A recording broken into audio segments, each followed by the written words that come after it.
G'day. So we will start with a little exercise. I'm going to get you all to shut your eyes.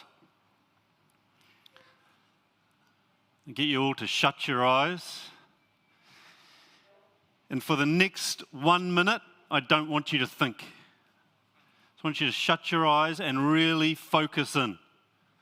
And for the next 1 minute, starting now, I don't want you to think.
Good.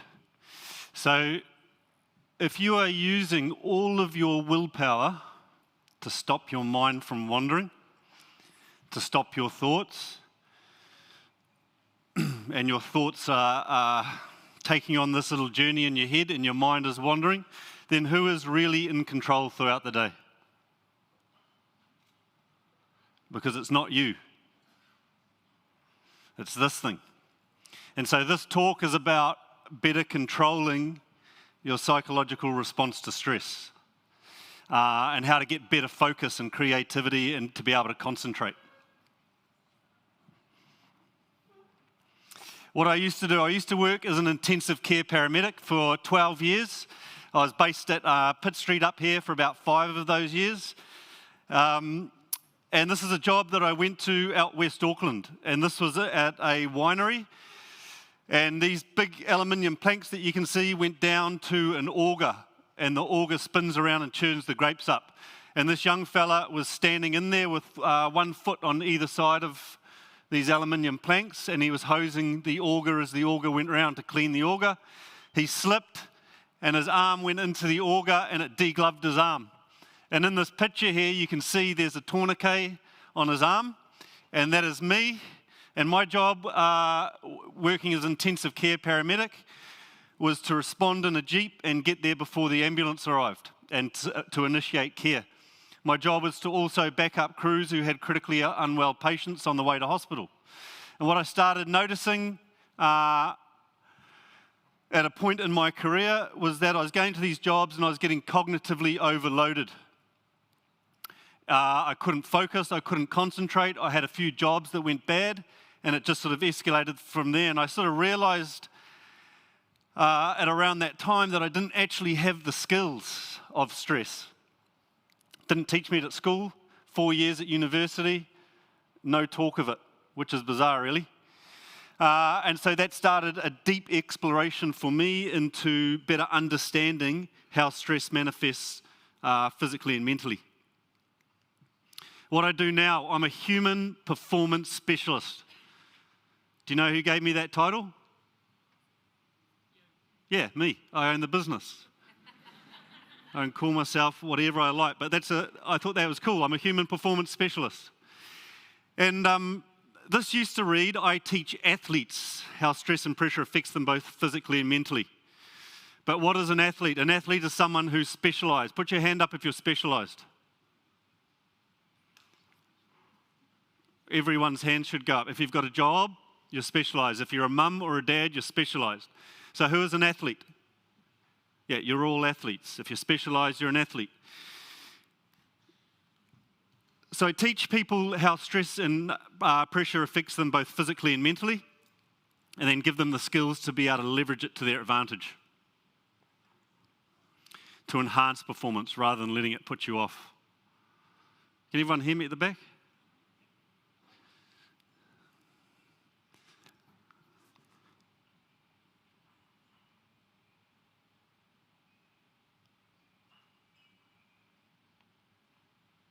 How do I go back?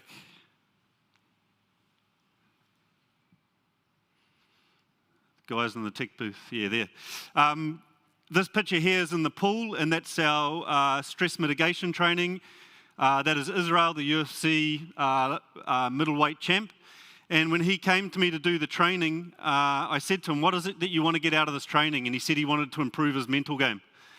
This is someone who is already at the very top, at the top of the top of the top. He said he wanted to improve his mental game. My journey has been very colourful. I've had a very privileged upbringing. I've always lived out at Piha, surrounded by a very close-knit group of mates. It was a challenging environment to grow up in because we were all pushing each other. My thing was surfing. And into my 20s, I never really understood people that said they had anxiety or they were stressed, because I just sort of, through that first part of my life, I was humming along. And then in my 20s, I went overseas for 10 years. And this picture here is in Varanasi, and I ended up at the Diwali festival. I had no idea that there was a festival there, and that was sort of how all my travel went. I'd just turn up somewhere. And at that time in my life, I was really trying to challenge myself. So I was going all over the world to all these places, and it was an incredible experience. But my journey hasn't always been so rosy. And this is a picture of my hip. That is my left hip. And this image here used to show both my hips, but it also showed the outline of my penis, so I just stuck to the one hip. But what this picture here shows is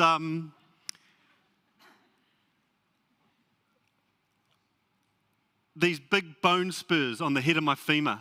The head of the femur sits in the hip joint like that, and I had developed these big bone spurs, and it wore away all the cartilage and ligament, all the cartilage in my hip, and I developed osteoarthritis. The first sort of signs in that was sort of like a tightness and burning sensation in the front of my hips. And so I went to the hip specialist. He diagnosed me with this thing called FAI, femoral acetabular impingement. That was at about the age of 30. He told me just to sort of pull back a little bit, so that wasn't in my sort of psyche, and I just ignored it, kept pushing.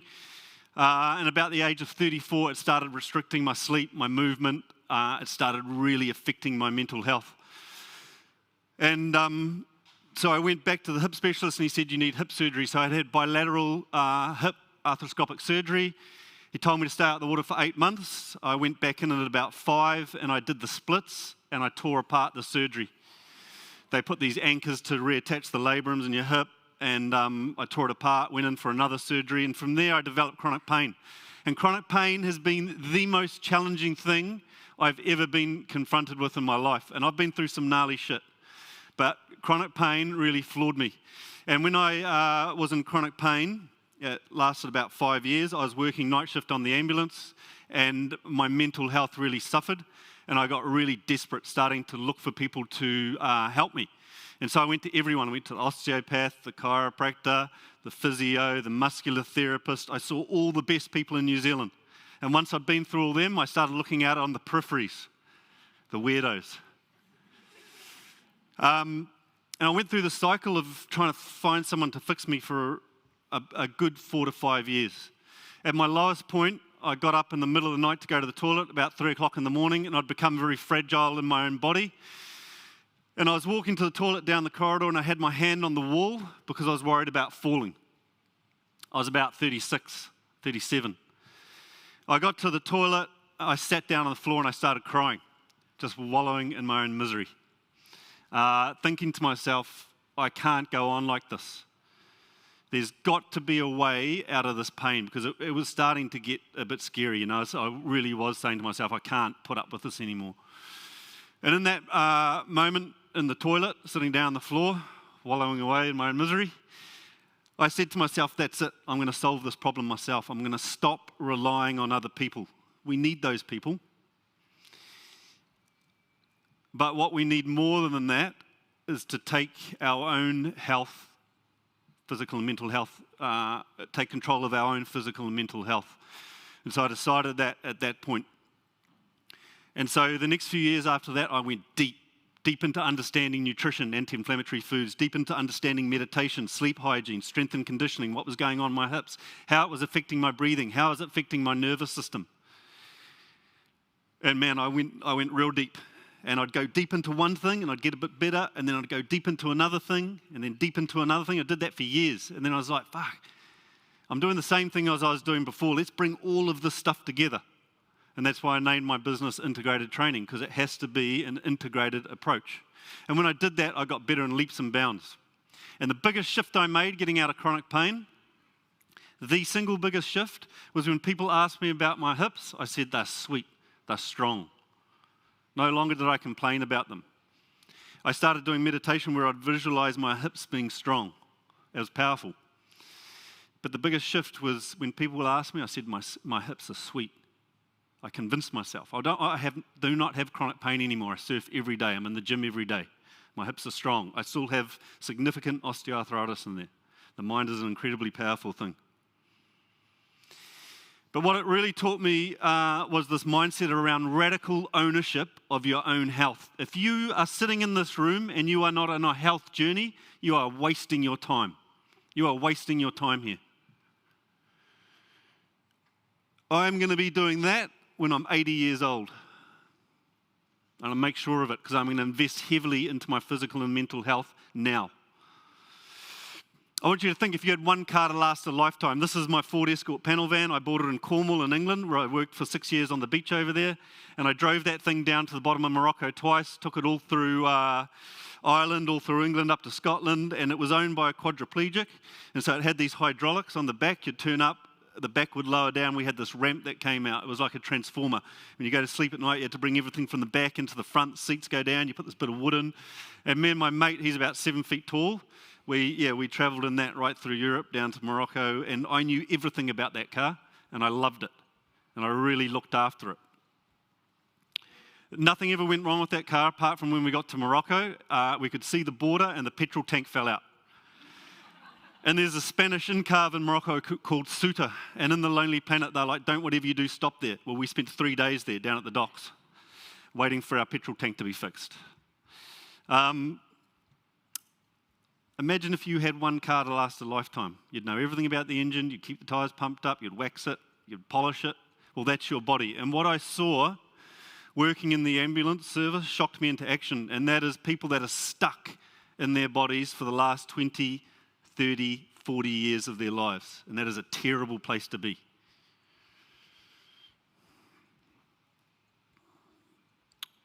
So this presentation, the title of this presentation was Optimising Physical and Mental Health. So where do we start?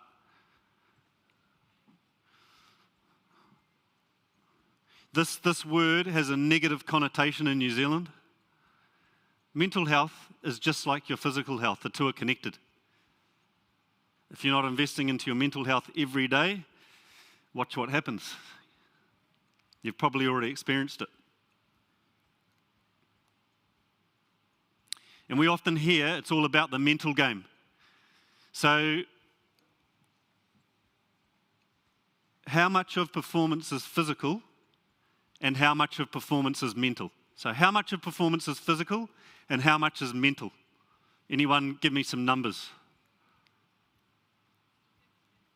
You're going to have to talk louder. 80-20. Anyone else? A what? Ooh, nice. And he's right. Performance is 100% physical and 100% mental. And if one is off, it will really impact the other, the mind-body connection. It's not 90-10, it's not 80-20. It's 100% physical and 100% mental. If one is off, it'll affect the other. If you are not physically on point, it will have a real agitating effect into your mind. If you're not physically fit, you're not physically capable, you're not strong, you're not resilient physically, it's going to agitate your mind every day. And if you haven't done the work up here, it's going to have a ripple down effect into your body.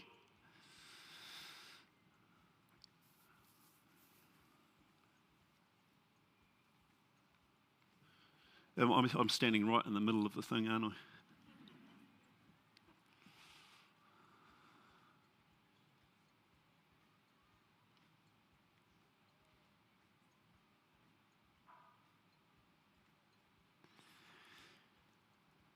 If we think about stress, we really only have two options. Stresses are the things that activate your body's stress response. So think about all the acute stresses you're experiencing every day. Waiting in line to get a coffee, someone pulls in front of the traffic and you get all upset. Someone says something to you and you can't let go of it and you want to write about it and talk to all your mates about it. The stresses are constant. And when the stressor comes in, it activates your body's stress response. Now, if you want to get rid of the stress, you'd have to divorce your wife, divorce your husband, quit your job and go and live on an island. And you'd still be stressed because you'd be stuck up here.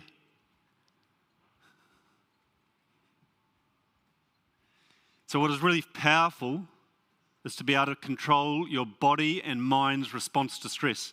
And from this point on in the presentation going forward, that's what we're going to do. And I'm going to leave you with some skills that you can start applying into your everyday. Controlled stress is very good for you. Joseph Parker, out at the beach a couple of weeks ago, what we're teaching him to do here is be in an energized state and then shift rapidly into a calm state. And to be able to do that quickly, and that is the essence of performance, and we can all do it. Problem is we get stuck in that energized state, in that stress state all day, because we've got stuff to do, we're busy. Hands up if you're busy. Hands up if you're not busy. You're not busy. You're not busy, you're just not productive. I used to always say, I'm busy, I'm busy, I'm busy. You keep telling yourself you're busy and you'll be constantly upregulated. You're not busy, you're just not productive. Uncontrolled stress is terrible for you. It causes something called hypertension, high blood pressure. It's a silent killer. Some of you here have already got high blood pressure. It's secondary for most people to uncontrolled stress. It can be genetic, but in large, it's secondary to uncontrolled stress. So how do we, these next three slides are really important. How do we convert uncontrolled stress to controlled stress? Uncontrolled stress, you're driving along, someone pulls in front of you in the car, and you get all pissed off. You give it your energy, you react. Hands up if you do that. Don't lie, hands up if you do that. That used to be me. I used to get so pissed off in the traffic, someone would pull in front of me, something would happen. Can't even imagine giving that my energy now. I cannot even imagine doing that. So we've got to get good at working in the gap between stimulus and reactivity. Now there's a gap there. It can be a second, it can be a couple of minutes, it can be hours. But you've got to get good at working in the gap. And in that image there, you can see there's a little highlighted, anyone know what that is? Anyone know what that is? Jesus, come on. It's your amygdala, your fight or flight center, the part of your brain that is responsible for reactivity. You step out on the road, a car comes, boom, someone gives you a fright. But we're activating that constantly. Through our thoughts, a thought comes in, you react. An emotion comes in, you react. Someone says something, you react. If you are reactive in nature, that's where it's coming from. And we all are, to a degree we all are. So how do we bridge that gap between stimulus and reactivity so we're not reacting to everything? Because that is the goal. If you can learn to do that, you're going to be an absolute beast in terms of stress mitigation. So what we want is the stimulus, and we want to respond with our higher brain centers, our prefrontal cortex, sustained focus, creativity, short-term memory, the higher brain centers. So how do we access those higher brain centers in dynamic situations when we're just reacting to everything? So stimulus can be anything. It can be a thought, an emotion, an environment, social stress, environmental stress, organizational stress, physical stress, mental stress. Man, we get to practice this a lot because it's coming in constantly all day. So imagine someone pulled in front of you in the car. I use the pull in front of the car analogy because it's a good one. But imagine someone pulled in front of you in the car, and rather than reacting, you took one breath cycle. Just one breath cycle. An inhale. Hold. Well, now you're in your conscious brain, your conscious mind. So you've accessed this front part of your brain just by stopping and taking a step back. Can you still hear me? And in the ambulance service, we'd have the saying, you never run into a job, ever. You'll always see them walking slowly. So you've got to take a step back, take one breath cycle, and watch how your life changes. But I'm going to give you some more skills of how to operate in the gap. But just that one thing, how simple is that? How simple is it? It's not that simple because ingrained in your subconscious mind is your patterns of behavior. And for a lot of us, our pattern is just to react. So I come up with this 5-step method when I was working in the ambulance service. And I believe this is the most powerful tool to intercept stress and pressure in real time. And the reason why is because it takes advantage of what we call top-down and bottom-up control of stress. Top-down, intercepting stress here, pertaining to your mind, and bottom-up, intercepting stress in your body. The first talk I gave was at a health summit, probably about a year ago, in front of, I think it was about 400 people, and they asked me, have you ever done keynote speaking? They somehow got hold of me, have you ever done keynote speaking? I said, yeah, I've done heaps of that. And they said, would you like to come up on and talk? And I said, yes. And then they said, can you send me your speaker bio? And I said, yep, certainly. So I hung up, and then I rung our videographer that works in the business, and I said, hey man, can you make me a speaking bio? Because I'd never done any talking before, only at my mate's wedding. And so yeah, he put it together, and I ended up in front of these 300 or 400 people, and just before I got up, I just had this overwhelming sense of anxiety, stress and pressure. My guts were knotted up, I had sweaty palms, and then I started getting stuck in my head.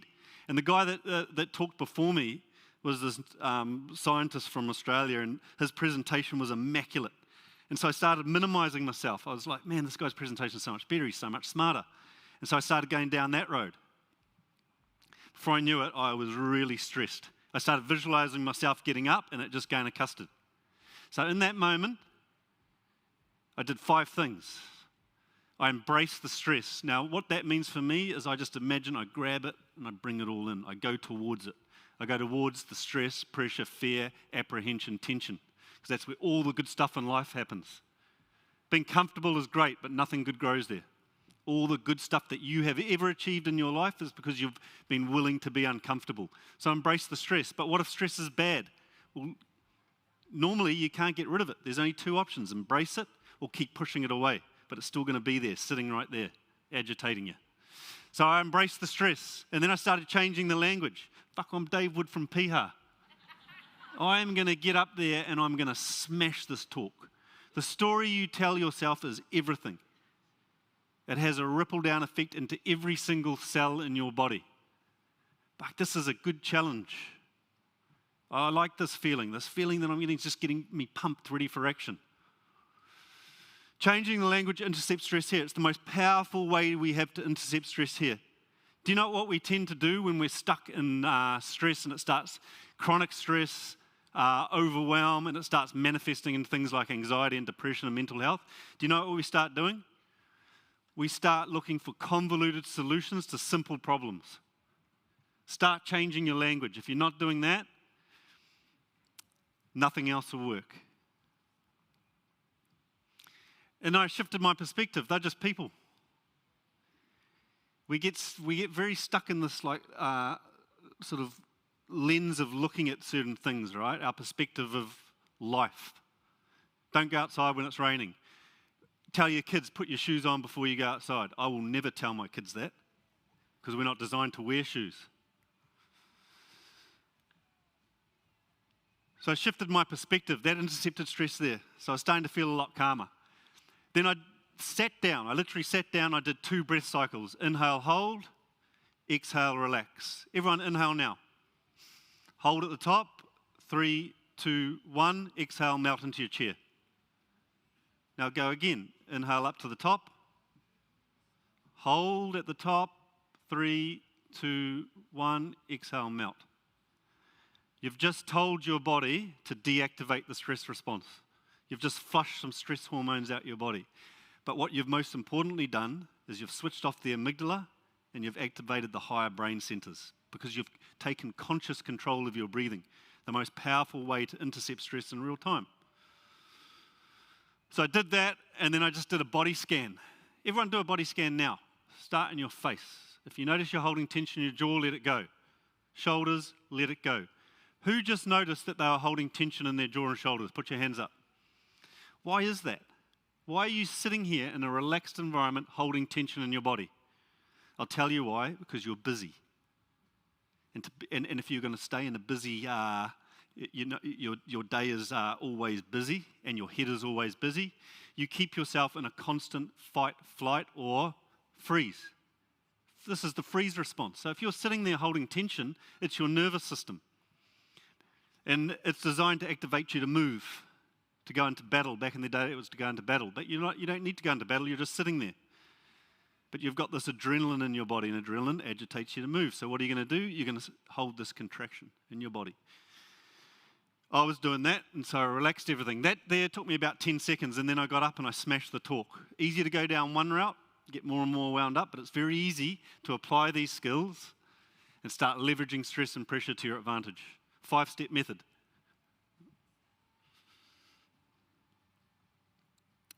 Take it and make it your own. Put your own little thing on it. I always have a number 6, which is smile. A smile makes me feel relaxed. Courtney, number 3 was shift your perspective. That's the most powerful mental skill we have, shifting your perspective. Before I said it was your internal dialogue. But it's kind of the same thing. Courtney DeWalt, I'm obsessed with ultra running. I watch all the documentaries. And this lady was number 10 this lady was having an interview. And the interviewer asked her, how did you get from number 10 in the world to number 1? What was it? What was the shift? And in ultra running, there's something called the pain cave, and it's basically when you're dying. You can literally be running and shit yourself. You vomit, you hallucinate, you can even fall asleep, you get stress fractures in the bones in your legs. Things are starting to shut down. It's a terrible place. And Courtney talked about early on in her career, everything was about avoiding the pain cave. Why would you want to be there? And so her team had all these systems and protocols for pushing the pain cave off until later on in the race. But in an ultra race, it's inevitable. You're going to be in the pain cave at some point. And so when the interviewer asked her, what was the biggest shift you made? She said, no longer was I running to the finish line, I was running to the pain cave. When I heard that, I was just like, boom. It blew me away. That is a shift in perspective. That is embracing stress. That is taking control. Because now when she's there, she's got control. It's not unfamiliar. That's where she's running to.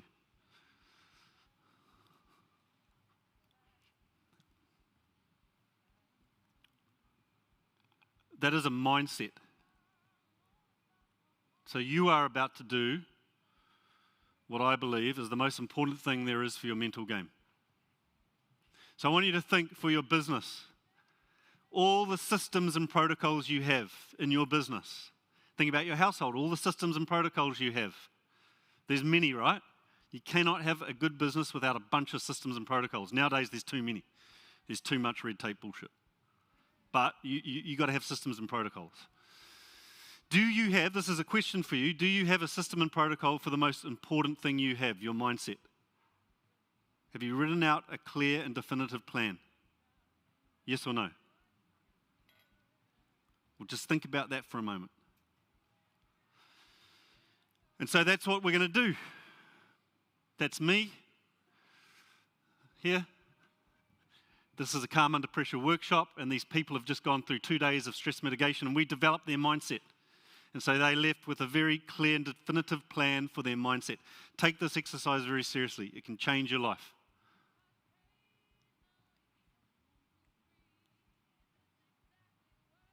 Have a read of this on the left, what your mindset is.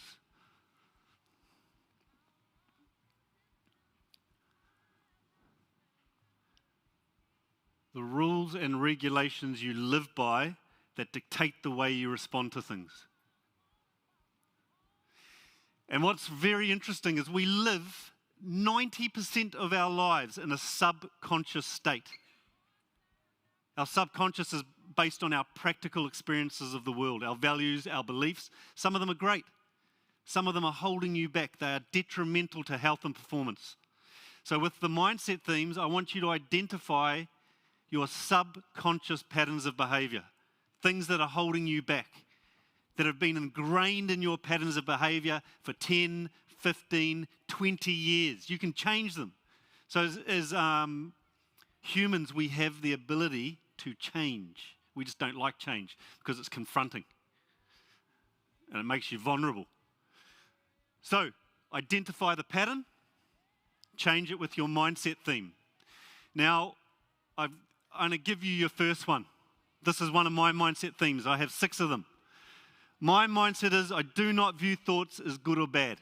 They're just situations to respond to, and it's my response to the thought that matters. So think about that.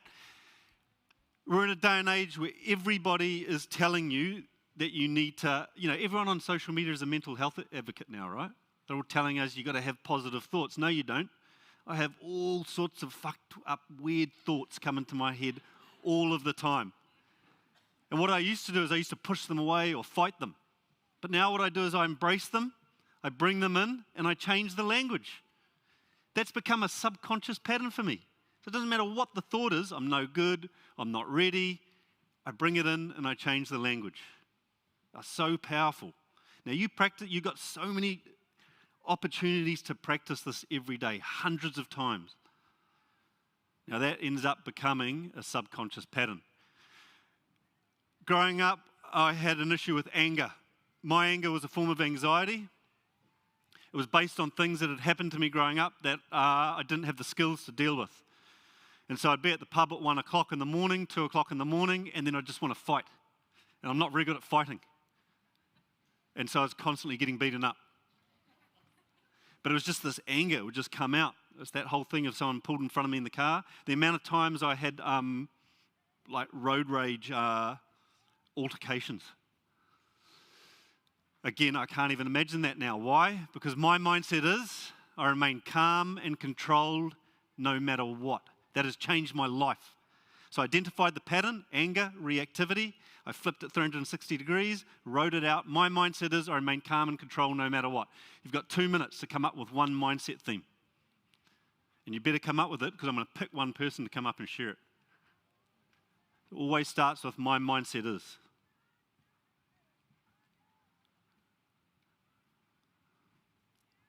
Identify the pattern. If you can't identify a pattern, just choose a mindset. Mindset is the rules and regulations you live by that dictate the way you respond to things.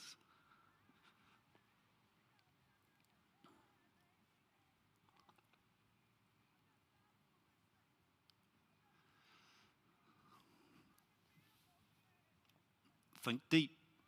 Scratch below the superficial layers.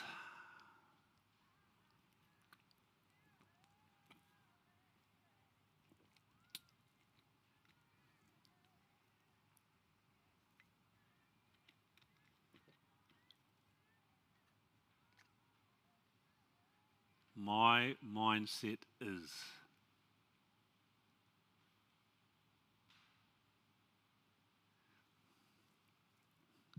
Some of our patterns, avoidance, fear of failure, fear of what other people might think, fear of letting people down.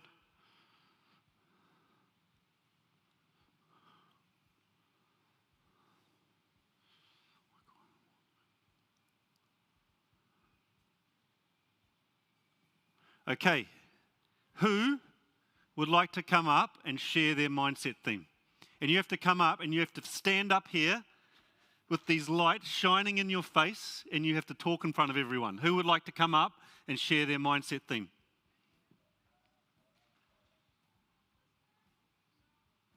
How many people are here, roughly?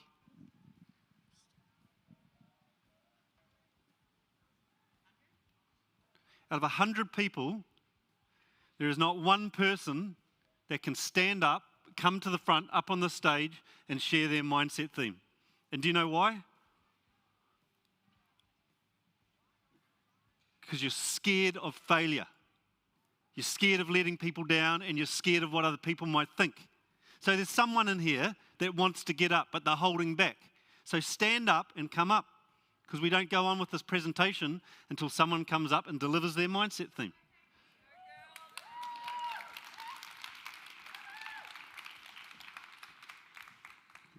Yeah, buddy. Do you know what she just said to me? No.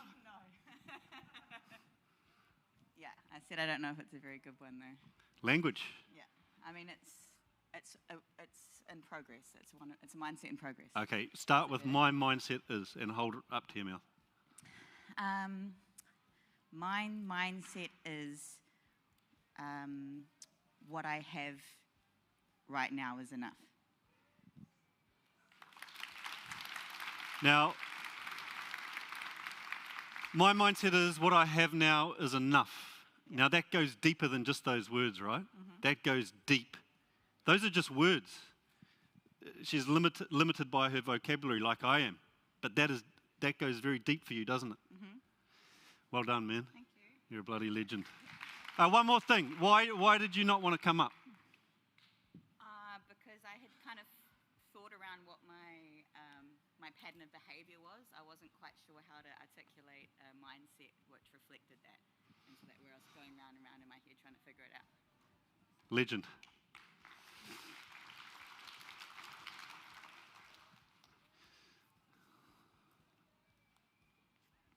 So in your own time, develop 5 or 6 mindset themes and watch your life change. And rope learn them. They'll become your subconscious patterns. You can rewire the way you think, the way you perceive the world. It's called neuroplasticity. Just through your language and practicing these new mindset themes. Challenge yourself. Someone else is going to have to come back. Come up. I know when I said that there was, for a lot of you, there was a spike of adrenaline. Did anyone feel it? What if he picks me? That's the stress response. That's your body's stress response. What is the one practice? Anyone know what it is? It's like the goats of every sport, the best of the best, the highest achievers, the highest performers. There's a one practice that they all have in common. Sorry? Visualization, good. Anyone else? Ooh. You're all right.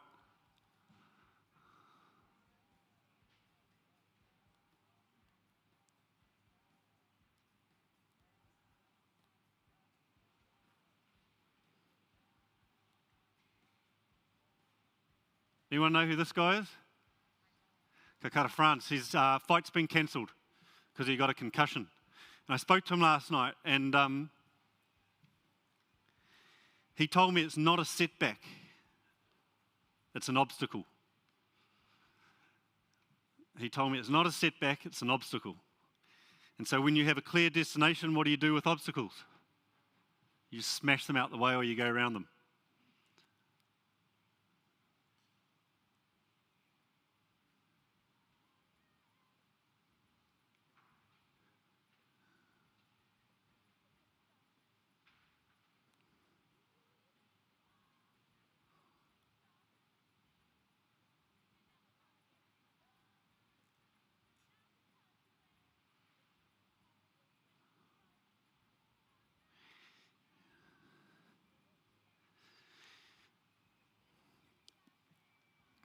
Dr. Lazar is a brain guru, and she took these people who'd never meditated before, through an 8-week meditation program, 30 minutes a day. But you guys can't do that because you're too busy. 30 minutes a day. But actually what we know now, based on the research, is it doesn't need to be 30 minutes. It can be 5 minutes. Anyway, she did 8 weeks at 30 minutes a day. They'd never meditated before. There's that little amygdala, that fight or flight center. Have a read of that and just take that in.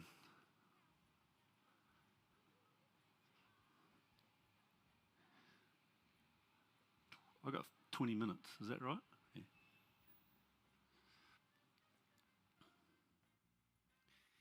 Now, when I read that, it blew my mind. Just 8 weeks, 30 minutes a day, shrunk the size, the literal size of the amygdala.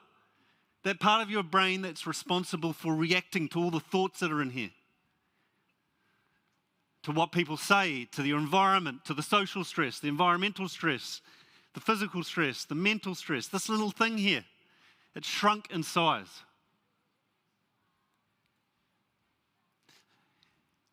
I'm going to show you a very powerful form of meditation. Now, meditation, it's just a word. And it means something different to everybody. I don't even have a definition for it. I don't even call it meditation. I call it thought awareness training. There's this voice going on up here, and it is constant, and it burns a lot of energy. And what we want to be able to do is during certain periods of the day, we want to be able to bring our focus in and concentrate. But we can't because our minds are agitated, and they start latching to everything. And so we're unproductive, not busy.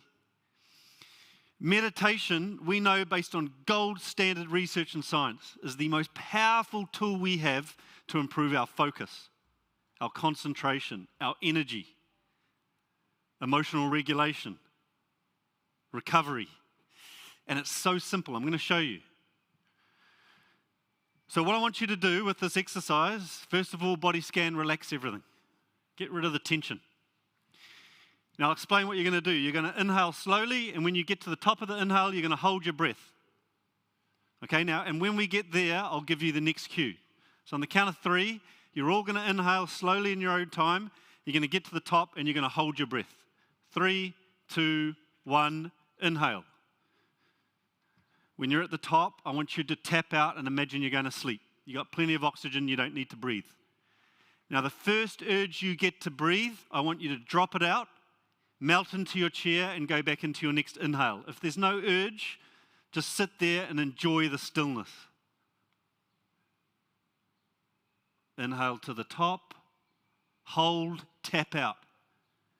The first urge you get to breathe, you drop it out, melt into your chair and go into your next inhale.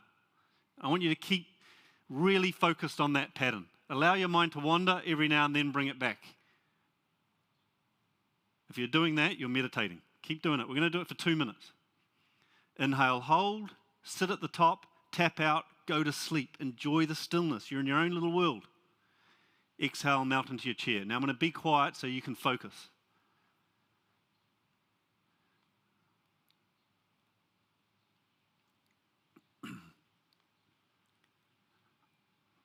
If you can get really relaxed, watch how your inhale holds. Watch how that hold starts getting longer and longer.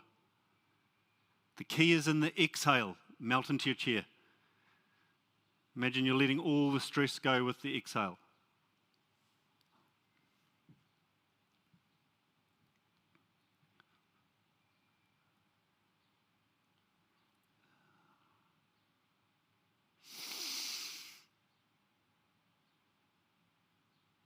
Soften everything.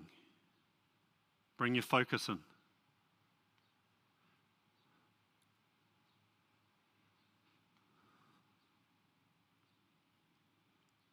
Challenge yourself. How relaxed can I get?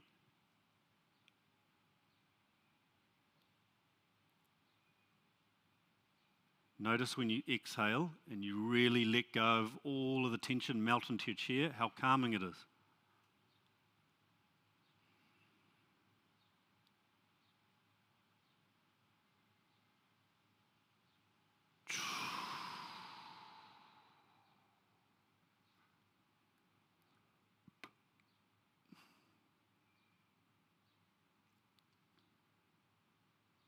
Let your mind wander every now and then, bring it back.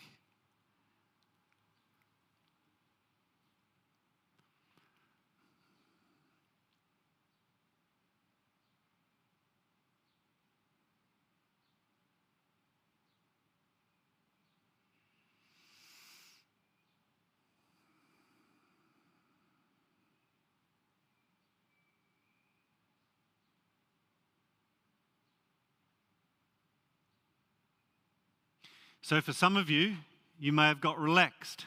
Well done. For others of you, it may have agitated you. That's good. That's where you need to be. Meditation is not about getting relaxed. It's about stopping and listening and having a better connection with what's going on up here and in your body. Who thinks that that is meditation? Who thinks they can meditate every day?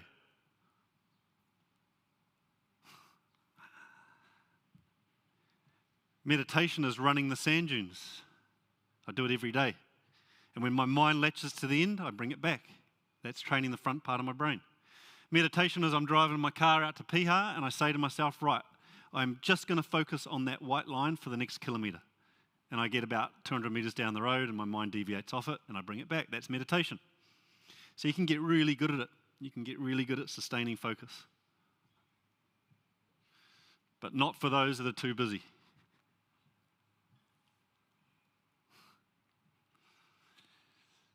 Physical health. I'm not going to stand up here and tell you that you need to exercise, that you need to eat healthy food. You already know all that stuff. This is my old man, Woody. He is 76 years old. This morning, he got up at 7:30 in the morning. He went round to the blue pool out at Piha. It's the ocean. He jumped in the cold water and then he ran the sand dunes. This afternoon, he's gone to Woodhull Park to ride his bike for 2 hours. He meditates. He eats healthy food. He's an absolute machine. So that's what I'll be doing when I'm 76. He invests heavily into his physical and mental health.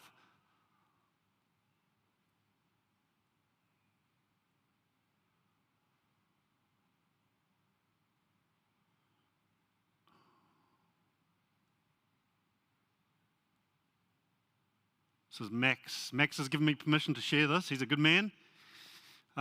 He lives in Germany. He runs a business. When he came and worked with me, he was chronically stressed. He had all sorts of signs and symptoms of someone that was experiencing burnout. Have a listen to him. Max, how many times in an entire week would your bare foot be in contact with the Earth's surface? 0 times.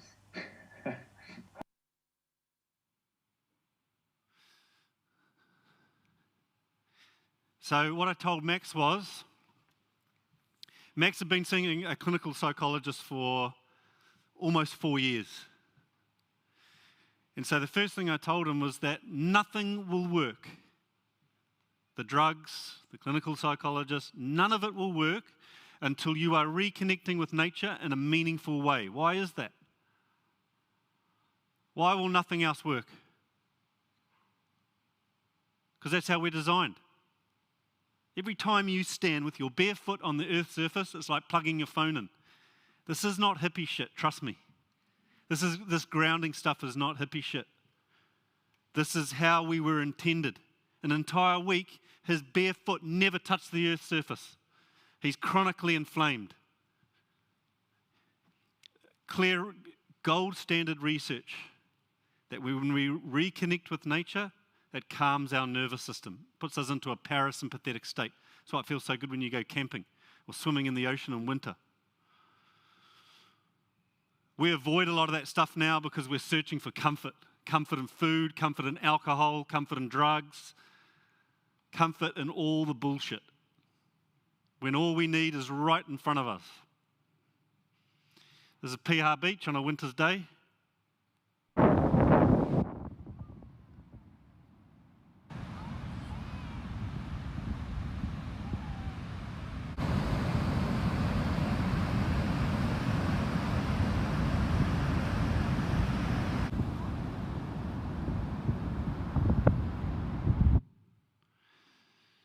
We are disconnected and it's killing us. These are people that have come to reconnect with nature and they're wearing a synthetic sole. We weren't designed to wear shoes. 100 muscles, ligaments and tendons in your foot and ankle. And if you wear shoes all the time, they are weak. You're going to have knee problems, hip problems, back problems. We were not designed to wear shoes. Obviously, when you go to work, you've got to wear shoes, right? I'm not like trying to turn you into like...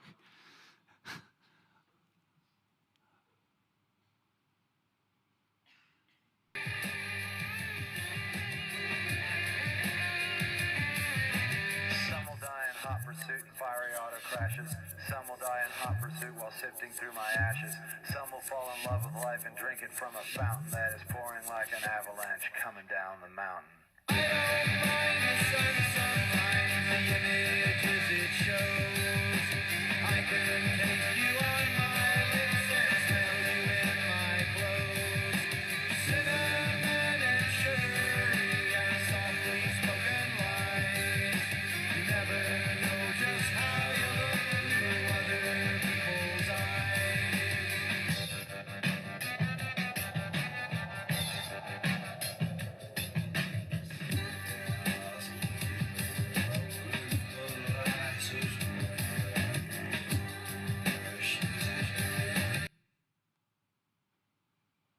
That was Jamie Piggins training for the Coast to Coast. Very disciplined little man. He's one of my best mates. He's tethered to the business. And he'd never done the Coast to Coast before. And the Coast to Coast people trained for that event for like 10 years just to get into the top sort of 3. And at the first transition of the day, we were waiting. Me and Tom, we were hungover. And our job was, as Jamie came into each transition of the day, we were to get his, get him out of the things he was wearing, put his shoes on, give him a banana. There's quite a bit going on in those transitions. And the first transition of the day, we hear coming in first place is Jamie Piggins.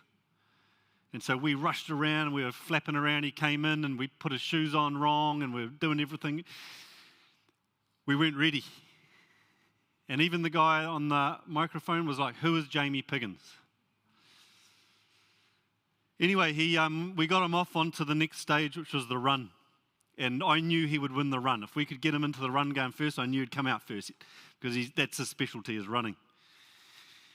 And I was watching, you can watch on the app, and I started watching people overtaking him. And so he's coming first, then second, third, fourth, fifth. He dropped right back to about 10th, 12th spot. And I said to Tom, I was like, something's happened. And so he comes into the next transition, and that's what his knee looked like, about twice the size of the other knee. And that's what his ankle looked like, a pretty bad sprain in his ankle. That was an hour and 45 minutes into the day. And so as he came sort of hobbling in, I looked at it and I was like, holy. And I said to him, "What do you want to do?" And he said, "Give me a banana and put me on the bike." So we did that, shoved a banana in him, gave him a couple of these sodium tablets and chucked him on the bike. And off he went on the bike. And so we had a chat as a team. We were like, there's no way he'll be able to finish this day. And so then he came in off the bike after an hour or so, a couple of hours on the bike, to the kayak section. And you got to run about 600 metres from where you drop the bike off to the kayak section. And he hobbled, literally hobbled. And so he got down to the kayak and I said, "Fuck, man, I think you think you've done your MCL." And I said, "What do you want to do?" And he said, "Just get me in the kayak." So we got him in the kayak. Anyway, this theme continued to the end of the day and he came 14th.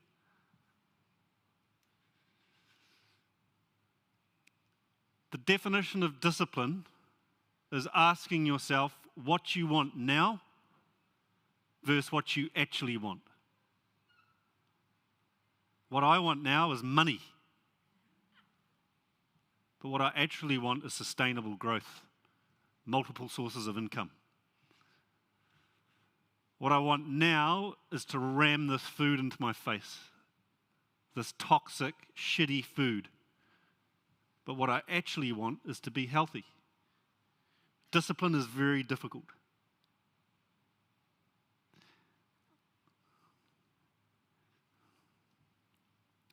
What bridges the gap? I've got 4 minutes. What bridges the gap between your goals and accomplishing those goals? There's a gap there. You can have your goals, doesn't mean you're going to achieve them. So what is the gap between goals and accomplishing those goals? There's a bridge there. It's discipline.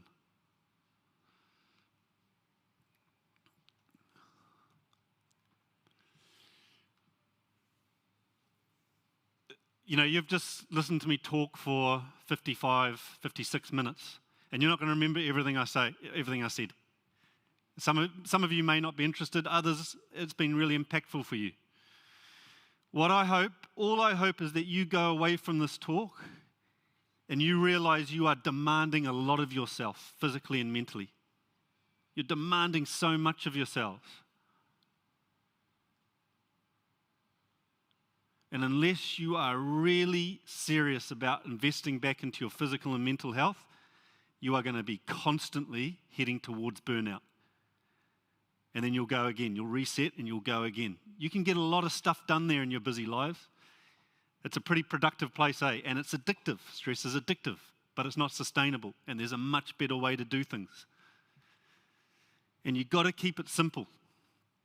And how we do that is integrating these things into your everyday.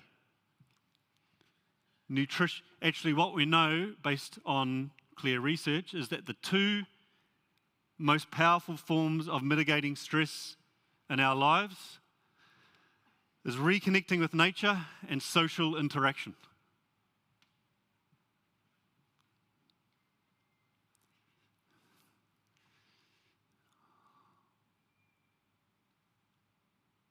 Stress is an inescapable part of life. Rather than trying to avoid stress, the Calm Under Pressure workshop teaches you how to embrace stress and use it to your advantage.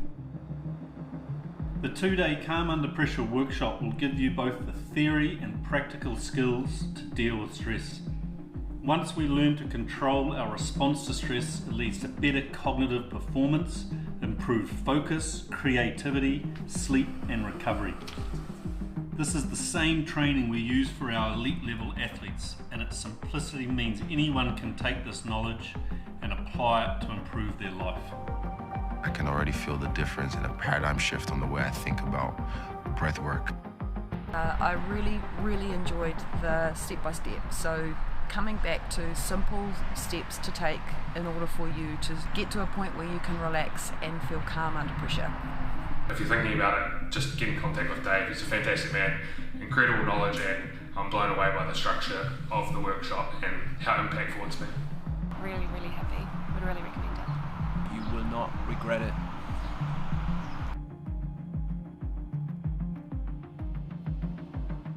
That's not the date. I got 1 minute and 20 seconds. That is a workshop that I've created here in New Zealand. And it is going to be the best stress mitigation workshop in the world. We're going to take it everywhere. But we're running this in New Zealand at the moment. It is born from my frustration with how we're dealing with mental health. Humans need 3 things. They need to understand the underlying mechanisms of stress and pressure, how it manifests physically and mentally in terms of your own patterns of behaviour. Then they need the skills, and then they need to put those 2 things into practical simulation. And that's what that workshop is all about. And this is not a shameless plug. This is telling you guys there's this option. So if you are dealing and you feel overwhelmed and you have stress or anxiety, or even if you just want to, it's not about that. The workshop's not even about that. It's about enhancing your health and performance. And so we've opened up another one this year in December because the rest are sold out. And so if you're interested, get in contact. I also do one-on-one work. I do group work for corporate and sport groups.